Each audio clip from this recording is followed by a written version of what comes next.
clear. I don't think one is necessarily better than the other, but I do have a preference, and I'll tell you that preference later in this video. Now, these two keyboards are probably the most popular non-mechanical keyboards you can buy for Mac usage, and both of them are phenomenal in different ways, and I'd like to take the time to discuss these keyboards and compare them a little bit. So I'd like to start off by discussing the Logitech Keys Mini for Mac here. It is probably one of my favorite keyboards of all time, and I did a video a couple weeks ago actually saying it was my favorite non-mechanical keyboard to use with Mac.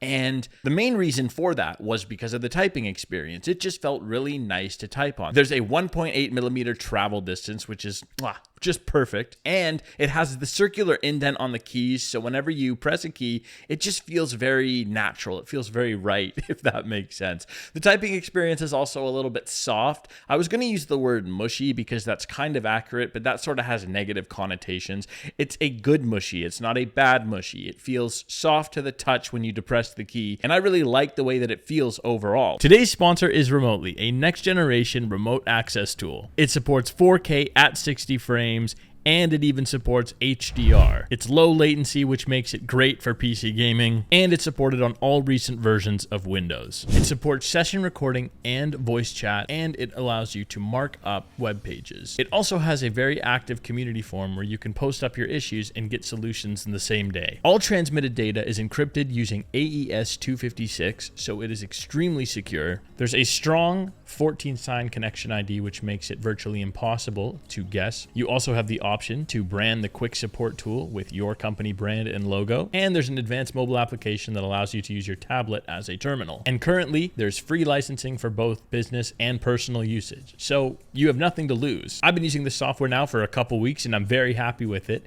and I highly recommend you guys check it out. Again, big thanks to Remotely for sponsoring this video. Check them out at the link in the description below. It does have the ability to sync with 3 other devices via Bluetooth. That's huge if you have other devices on the go. It's also a backlit keyboard, which is a really nice feature that I wish was included on the Magic Keyboard. Unfortunately, it's not. However, the Magic Keyboard has a lot going for it too, and we'll talk about that in just a minute. But there's a couple other things I want to mention first. The Logitech keyboard features a USB-C charger and is slightly more elevated than the Magic Keyboard, which puts your wrists at a little bit more of an angle, which I personally don't like, but I know some people do. I think ergonomically that's worse for you, but who cares? But I'd like to take this time to now look at the Apple Magic Keyboard and compare and contrast some of the differences and analyze whether or not it's the better one for you, and in my case, if it's the better one for me. So this is the Apple Magic Keyboard. I have the one without the Touch ID. I actually had the one with Touch ID and I never used it. And these days I have an Apple Watch Series 9 that I can actually use to unlock my Mac anyway, which is even more convenient because it requires basically no action on my end. But whether or not you get the Touch ID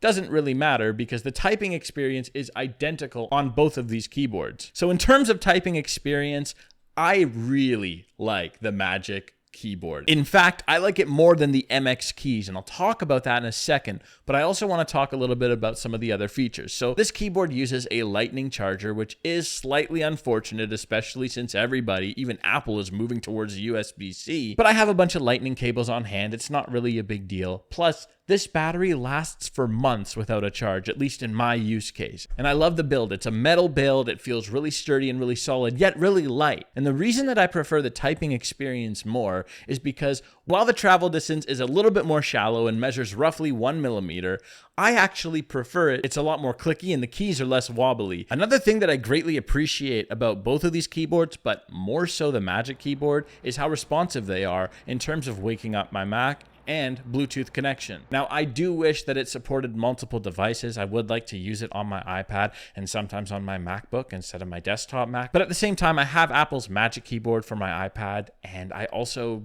don't think I use my MacBook too much with my Apple Studio display, so it's not really a big deal for me. But if you're in a position where you have a lot of other Apple devices that you'd like to use, I could get why it would be frustrating that there's that limitation. The biggest limitation I can see with the Apple Magic Keyboard is the lack of backlighting. Now, I really wish that the Apple keyboard was backlit. Why? Well, I don't actually type a lot in the dark, and when I do, I'm a touch typist. But sometimes, especially when programming, when I'm using special characters, I do need to look down, and if it's darker, this can be hard to see. Now, my suspicion is Apple doesn't throw backlighting on these because it would ruin the battery life, and I get that, but at the same time, I'm willing to make that trade-off because backlighting is a extremely useful feature, and it's pretty standard on a lot of high-end keyboards, so I'm kind of shocked they haven't thrown that in there yet, but this is the same company that still thinks their Magic Mouse is good, so we'll leave it at that. To be clear, even though I prefer the Magic Keyboard, I don't think you can go wrong with either of these. From a non-mechanical standpoint, they really are some of the best keyboards you can buy. In fact, I prefer these over any mechanical keyboard that I own.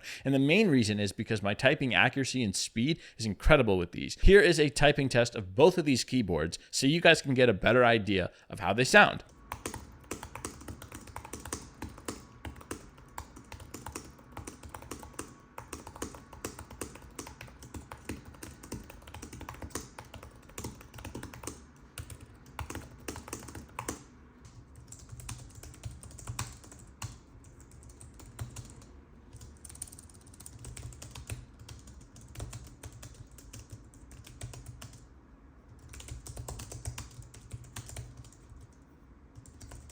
So that's going to conclude my summary and my comparison. I hope you guys found this somewhat useful. If you did, please consider leaving a like and subscribing. Leave a comment. Let me know what I did well in this video. Also, let me know what I didn't do well and what I can improve on. I don't care if your feedback is constructive or otherwise. You can just call me a fat loser. I don't care. But go ahead, throw a comment down there. Let me know what you're thinking. And hopefully I will see you guys in the next video. Take care.